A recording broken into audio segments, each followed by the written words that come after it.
حي على الفلاح.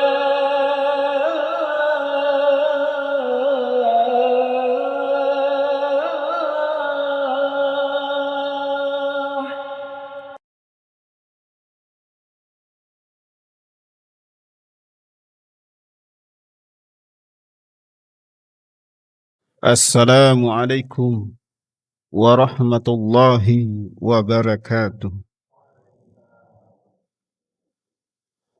Alhamdulillahi rabbil alamin. Wassalatu wassalamu ala asrafil anbiya wal mursalin wa ala alihi wa sahbihi ajma'in. Amma ba'd.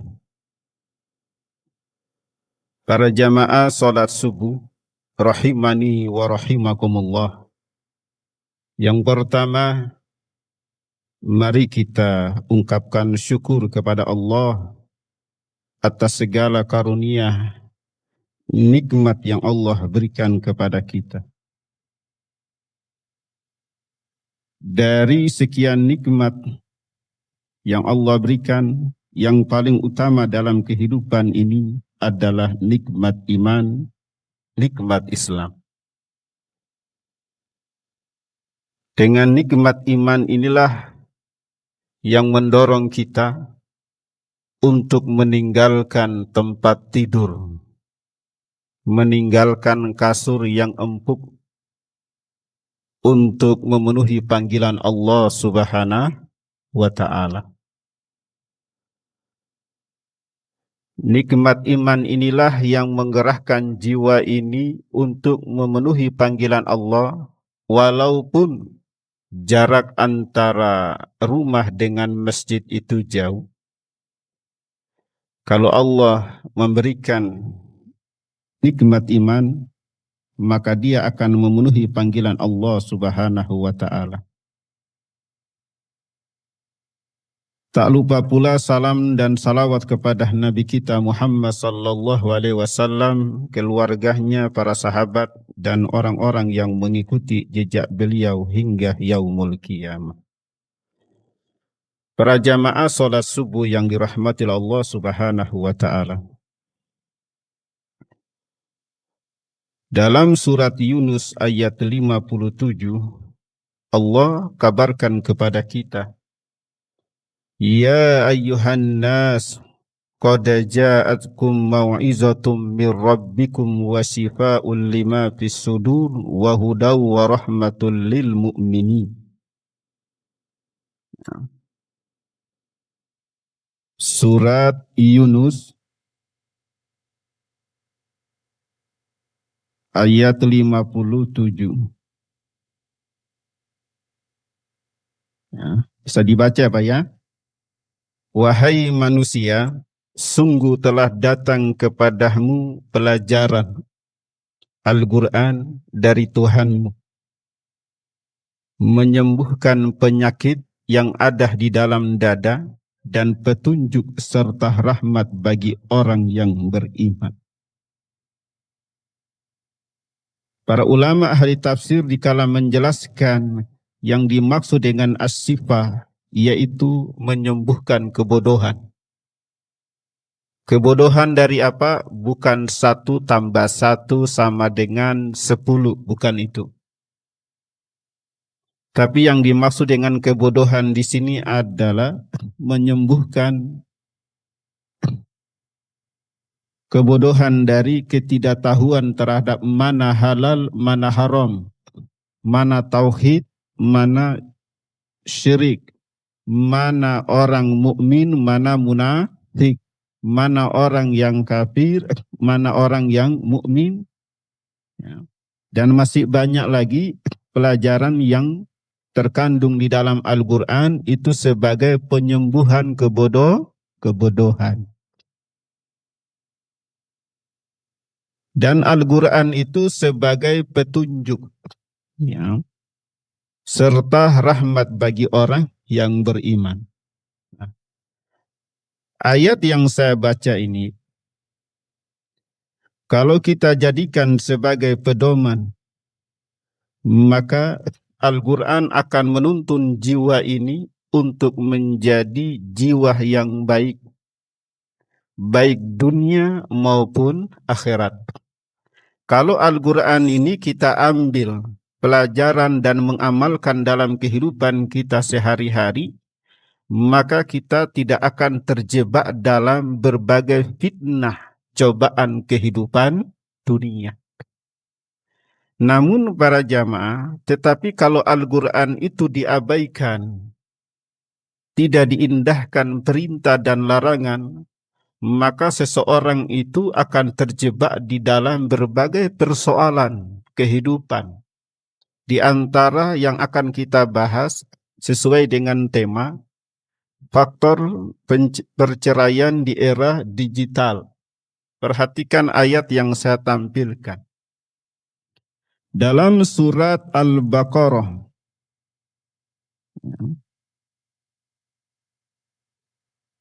dalam surat Al-Baqarah ayat 275, alladzina ya'kuluna riba la yakumuna illa kama yakumul ladzi yatakhabbatuhu syaitanu minal mas. Orang-orang yang memakan riba tidak dapat berdiri melainkan seperti berdirinya orang kemasukan setan karena gila.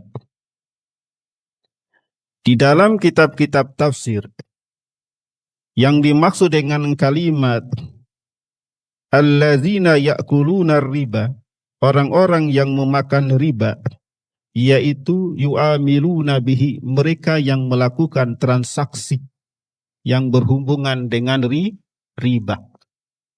Adapun teks penyebutan makan dalam ayat ini, karena tujuan dari transaksi riba itu tak lepas dari urusan perut.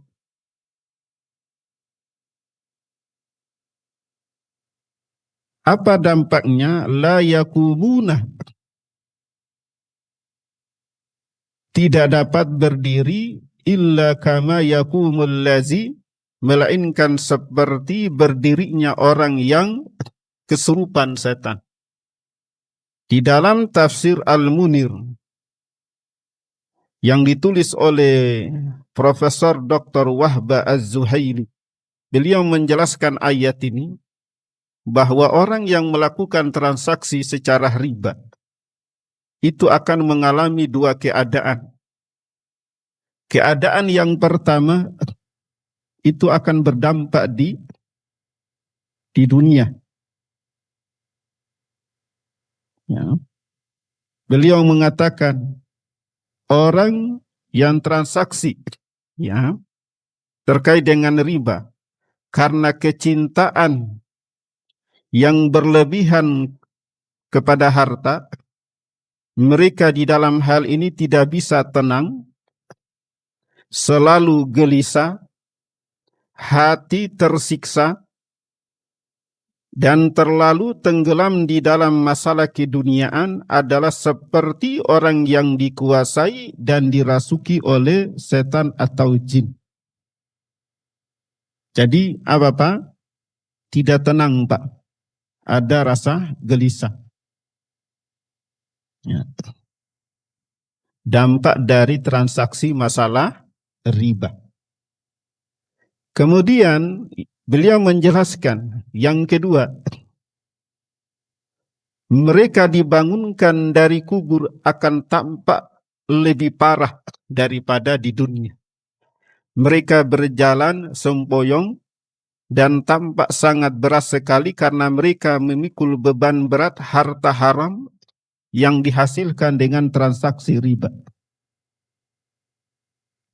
Nah, hubungan ayat yang saya baca ini, para jamaah,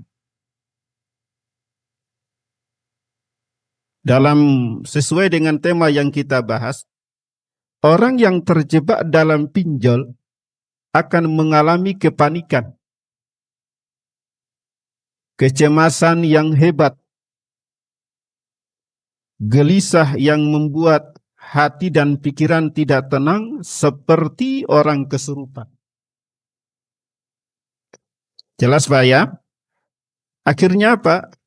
Pada kondisi yang demikian akan mempengaruhi dan mengguncangkan pondasi ya, posisi rumah tangga. Seperti apa? Stres, gila, bunuh diri, atau terjadi perceraian. Ya Pak ya, karena kepanikan Pak. Jadi kepanikan ini terbangun karena terjebak di dalam pinjol. Ya. Saya mengambil data Pak. Wilayah Surabaya, Pengadilan Agama Surabaya melaporkan bahwa sekitar 60 hingga 70% dari total 1.350 perkara yang masuk pada periode Januari-April didominasi oleh faktor ekonomi akibat jeratan pinjol atau judol.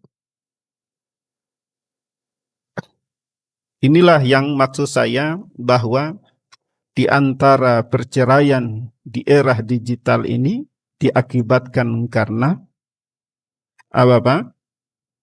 Pinjol. Ya, pinjaman online, telat bayar, terjadi pembengkakan. Majelis Ulama Ijtima Ulama MUI, Majelis Ulama Indonesia dengan tegas mengharamkan segala jenis bentuk pengambilan keuntungan dari akad pinjam meminjam baik secara online maupun offline. Ya. Alasan ini, hal ini termasuk dalam perkara riba. Ya. Jadi riba itu seperti yang dijelaskan tadi, akan terjadi apa Pak? Kepanikan, kecemasan yang hebat, gelisah yang membuat hati dan pikiran tidak tenang, seperti orang kesurupan. Dan itu berdampak di dalam rumah tangga. Kemudian berikutnya, dalil kedua. Allah Subhanahu wa taala berfirman dalam surat Al-Maidah ayat 90 dan 91. Ya ayyuhalladzina amanu innamal khamru wal maisir wal ansab wal aslam rijzum min amali syaitan fajtanibuhu la'allakum tuflihun. Wahai orang-orang yang beriman, sesungguhnya minuman keras, judi, berkurban untuk berhala dan mengundi nasib dengan anak panah adalah perbuatan keji, termasuk perbuatan setan. Maka jauhilah perbuatan-perbuatan tersebut agar kalian beruntung. Lalu Allah menyebutkan alasannya, Pak. Innama yuridu syaitanu ayyuki'a bainakumul adawata wal baghdha'a fil khamri wal maisir wa yasuddakum an zikrillahi wa anis salati fahal antum muntahun. Dengan minuman keras dan judi, ya, setan hanyalah bermaksud menimbulkan permusuhan dan kebencian di antara kamu dan menghalangi kamu dari mengingat Allah dan melaksanakan sholat. Maka tidakkah kamu mau berhenti? Ini ayat Pak, hubungan dengan tema yang kita bahas. Salah satu setan, ya, maksudnya setan, pekerjaan, hembusan, bisikan, dorongan setan untuk memunculkan permusuhan dan perpecahan suami istri hingga berujung pada perceraian, itu adalah dengan cara melalui judi atau judol. Ya. Zaman digital, judol itu lebih mudah diakses daripada judi klasik. Kalau klasik Pak, ketahuan dibubarkan. Lah apa Pak? Judol Pak tidak mengenal tempat. Ya, tidak mengenal tempat Pak, karena hanya membuka aplikasi. Ya. Mudah diakses. karena mudah diakses, tidak mengenal usia, Pak. Ya, hingga data yang terakhir yang saya baca, anak-anak SD itu juga terjebak dalam judul.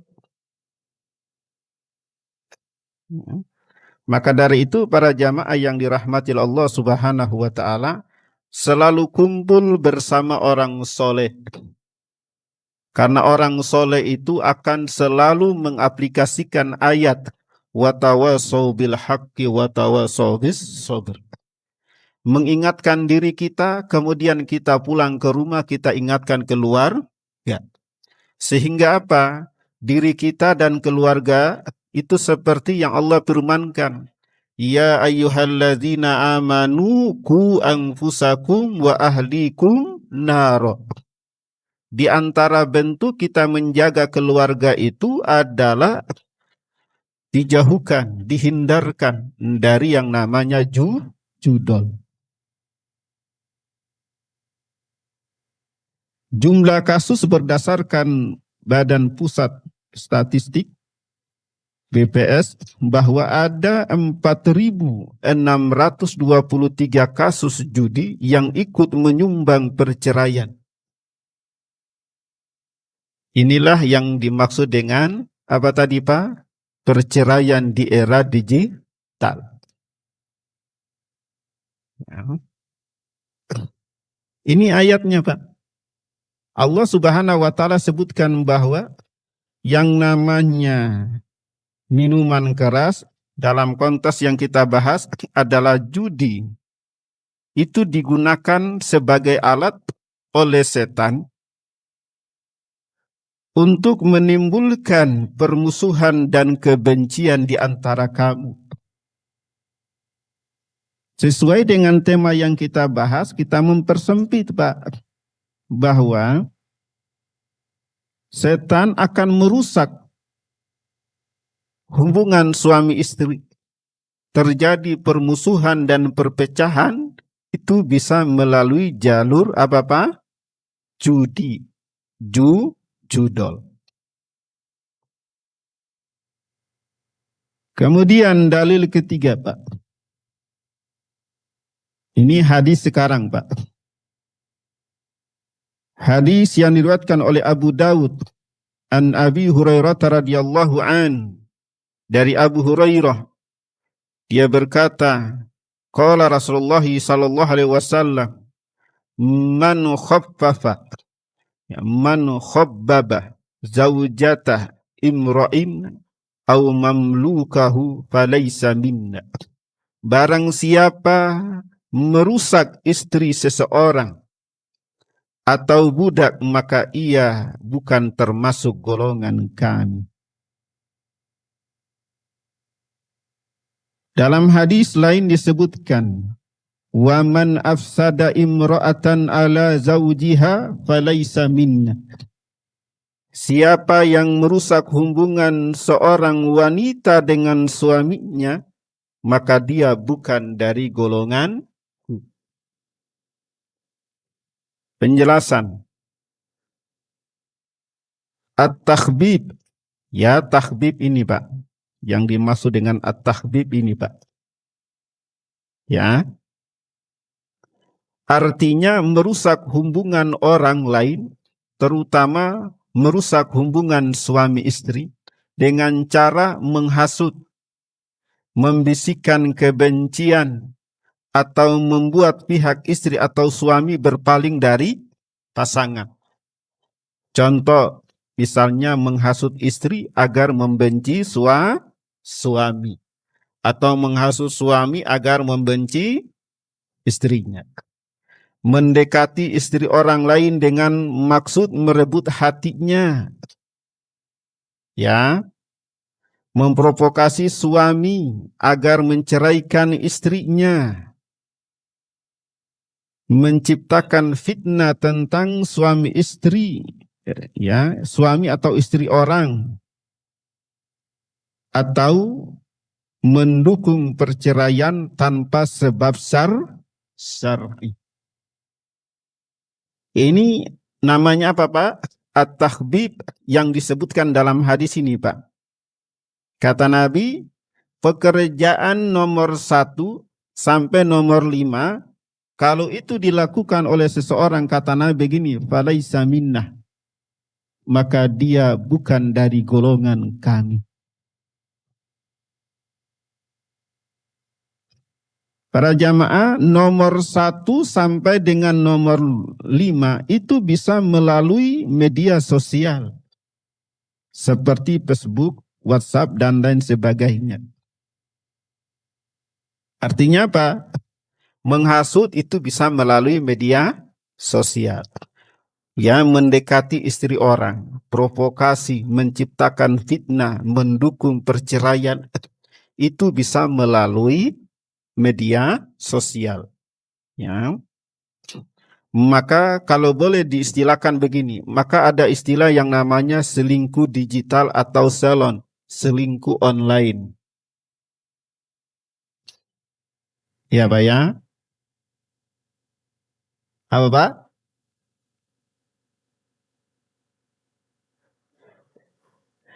Ya, wes banyak musimnya online Pak sekarang ini Pak.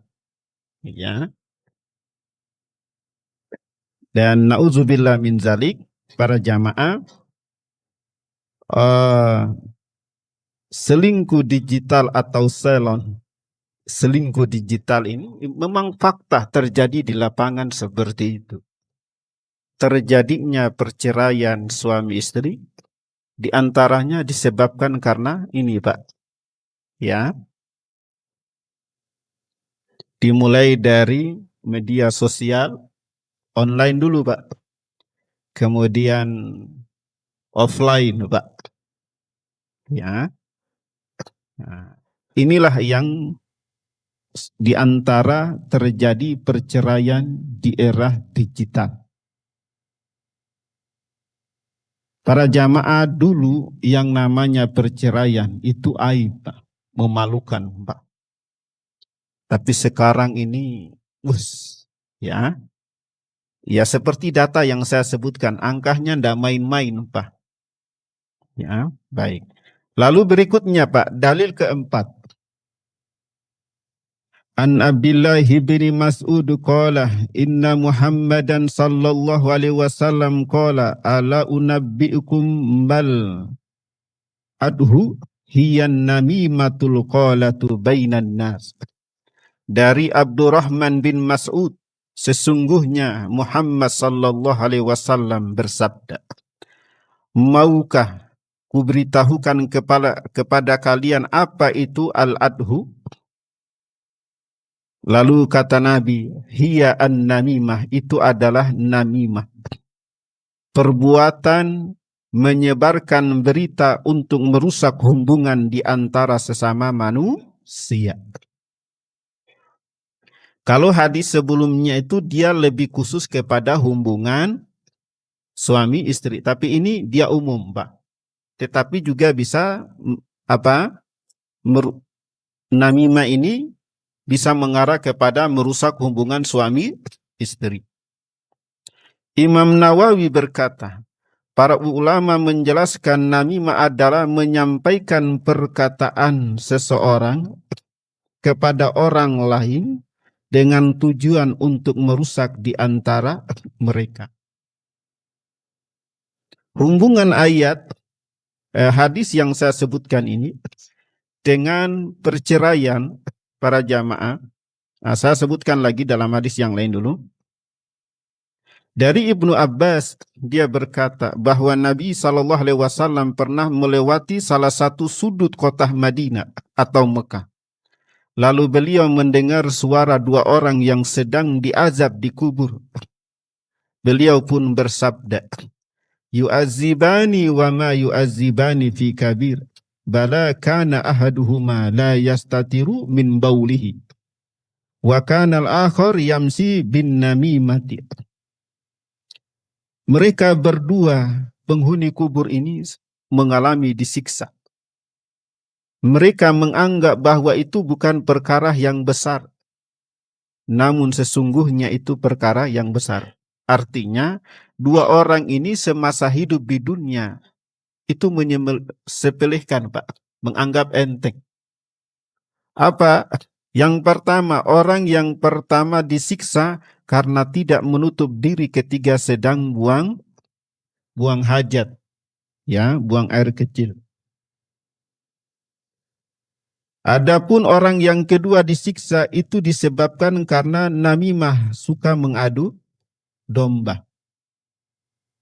Nah, para jamaah, terkadang sebab perceraian ya dipicu oleh namimah, yaitu mengadu domba, sebarkan fitnah, sebarkan tuduhan untuk merusak hubungan suami istri yang dilakukan oleh terkadang sumbernya dari orang tua atau mertua.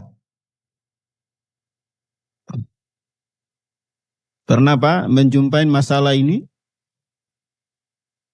Ada Pak. Yo kalau ndak suami, yo ndak istri, konsultasi Pak. Jadi saya menjumpai ada kasus seorang suami atau istri, ya, perceraian itu dipicu oleh orang tua atau mertua. Misalnya suami istri. Suami ini hanya swasta. Walaupun sebagai swasta penghasilan tidak begitu banyak, tapi tanggung jawab sosok sebagai suami itu ada, sosok sebagai seorang ayah itu ada. Lalu dikala istrinya ini mendapatkan pekerjaan yang lebih baik, maka orang tua dari sang istri ini, wes suamimu tuh tidak jelas kerjaannya macam-macam Pak. Ya, jadi terkadang orang tua itu dia hadir sebagai provokator, sebagai an-namimah, ya Pak ya, untuk menceraikan hubungan suami istri.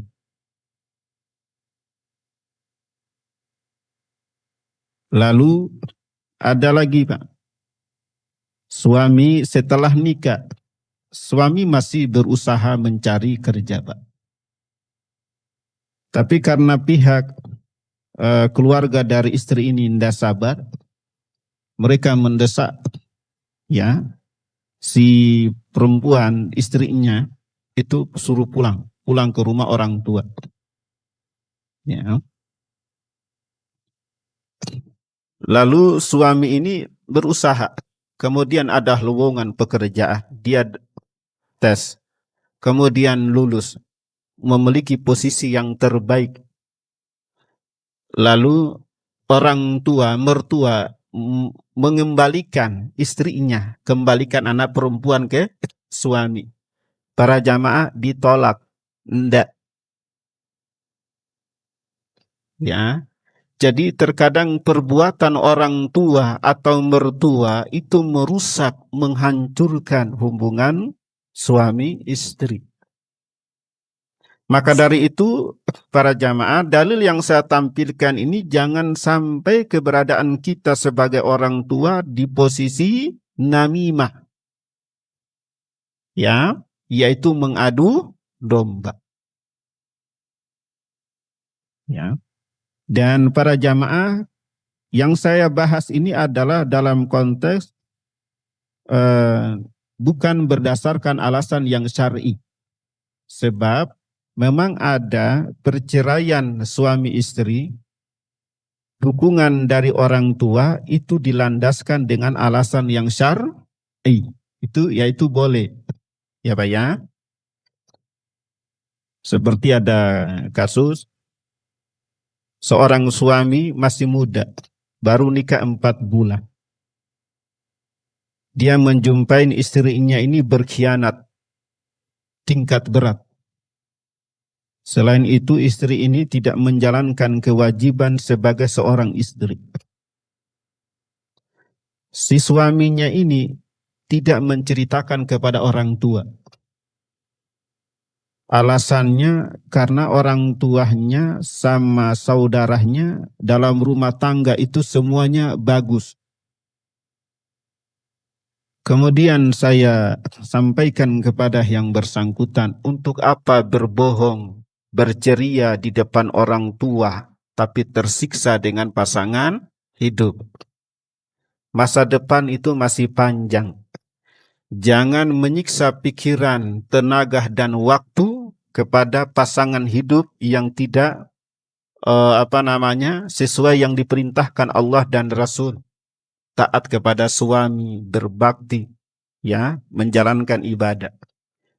Ceritakan kepada orang tua. Akhirnya diceritakan, Pak. Orang tuanya kaget. Kemudian pertemuan keluarga dua pihak. Dari hasil pertemuan itu, orang tua dari pihak suami mendorong dan memberikan dukungan kepada anaknya untuk menceraikan istri. Karena tingkatan pelanggaran itu sudah berat. Ya. Kemudian dalil yang kelima, Pak. Dalil yang kelima dari Mu'ad bin Jabal dari Nabi SAW, beliau bersabda, tidaklah seorang istri menyakiti suaminya di dunia, melainkan istrinya dari kalangan bidadari akan berkata, janganlah engkau menyakitinya, semoga Allah memusuhimu. Dia sang suami itu hanyalah tamu di sisimu, hampir saja ia akan meninggalkanmu dan menunjuk kepada kami. Jadi Pak, suami-suami yang di dunia itu sudah ditunggu oleh bidadari. Terkhusus bagi suami yang beriman, bertakwa, dan dia sabar terhadap perlakuan istri. Ya, bidadari berkata bahwa suamimu itu hanya tamu. Sebentar lagi dia akan pulang berjumpa dengan kami. Ya, makanya istri-istri harus baca hadis ini untuk mempertahankan suaminya, jangan sampai jadi rebutan. Ya terus gimana? Ya menjadi istri yang soleha. Seperti siapa? Khadijah, Aisyah. Mereka itu contoh yang terbaik bagi wanita-wanita muslimah. Nah, konteks dalam ayat ini, dalam hadis ini, seringkali ketiga istri merasa memiliki penghasilan yang besar dari suami, membuat ia berubah sikap, ya, baik perilaku maupun perkataan. Terkadang melawan, membentak, mengejek, dan menghina suami. Kasus istri merasa berpenghasilan lebih besar dari suami seringkali memicu konflik psikologis dan sosial dalam rumah tangga. Seperti suami menjadi yang merasa minder. Istri menjadi merasa tinggi hati, Pak. Ya. Maka di antara salah satu sebab perceraian suami istri karena istri merasa berpenghasilan lebih besar, kemudian ada sikap atau tutur kata yang membentak, ya, yang kasar. Maka dari itu para jamaah, di antara sebab-sebab, ya, perselisihan dan pertengkaran terus-menerus, nah di antaranya adalah tadi istri merasa berpenghasilan besar. Ya, perselisihan dan pertengkaran terus-menerus, ya, itu berujung kepada perceraian. Ya, itu terdapat sekitar 282.326 kasus. Ya. Baik para jamaah, ini yang kami sampaikan, mudah-mudahan bermanfaat. Barangkali ada yang mau tanya?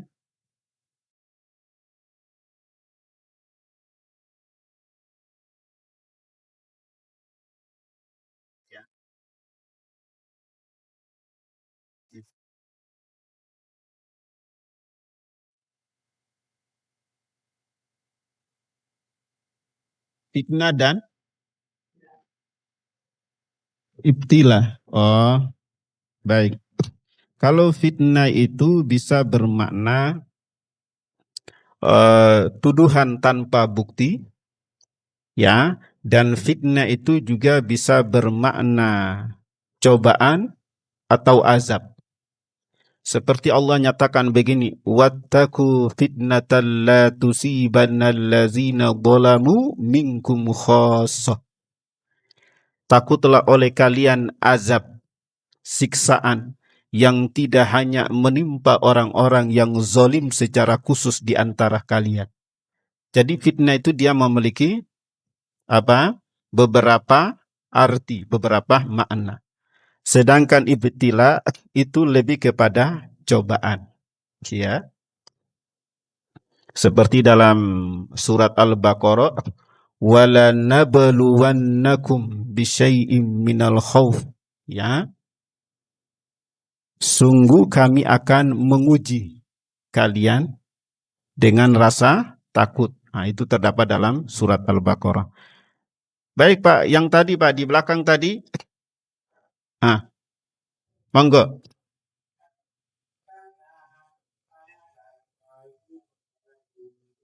Hmm. Hmm.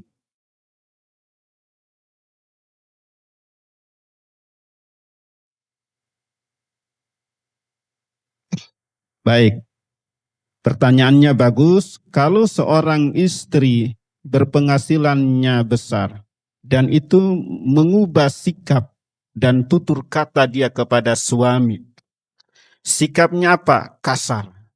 Sikapnya acuh, menolak perintah, tidak mau taat, ya, membentak, marah dan lain sebagainya. Kemudian suaminya menceraikan. Pertanyaan adalah apakah itu termasuk alasan yang syar'i? Termasuk alasan yang syar'i, Pak. Ya, karena dikala seorang istri telah durhaka kepada suami, ya, kemudian suami menceraikan, itu masuk kategori alasan yang syar'i. Jelas ya, Pak ya? Nah, dan Bapak, perceraian apabila itu dilakukan dengan alasan yang syar'i, Allah akan memberikan ganti yang lebih baik. Perceraian itu adalah solusi yang terakhir. Maka bukan berdasarkan nafsu, tetapi lakukanlah dilandaskan karena semata-mata menjalankan perintah Allah. Maka Allah akan memberikan ganti yang lebih baik. Ya, ada lagi Pak? Ha?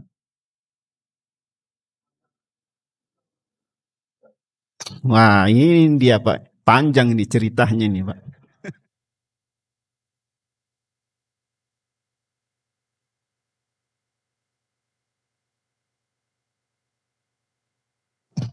Iya. Ini harus ada kajian tersendiri Pak koperasi ya. Ya. Yang jelas Pak, koperasi itu memang ada unsur-unsur ribawi di situ Pak. Di antaranya misalnya pinjam 1 juta, lalu yang dikembalikan itu 1.200.000. 200 itu namanya riba. Apa? Kalau sukarela itu namanya, kalau misalnya niat itu sekedar ta'awun, monggo Pak. Ya Pak ya, kalau sekedar ta'awun, tolong menolong Pak. Ya. Lo sukarela itu yang gimana Pak? Hah?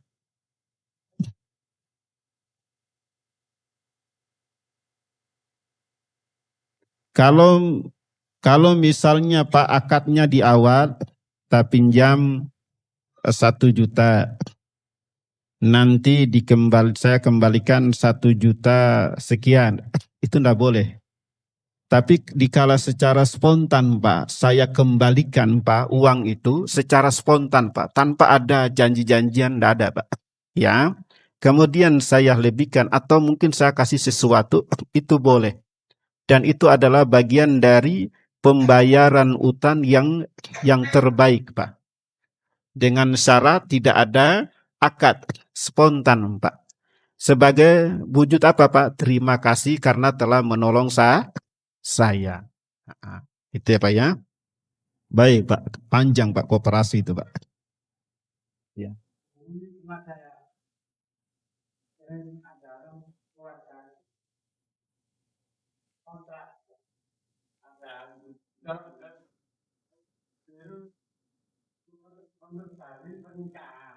Oh ya, baik.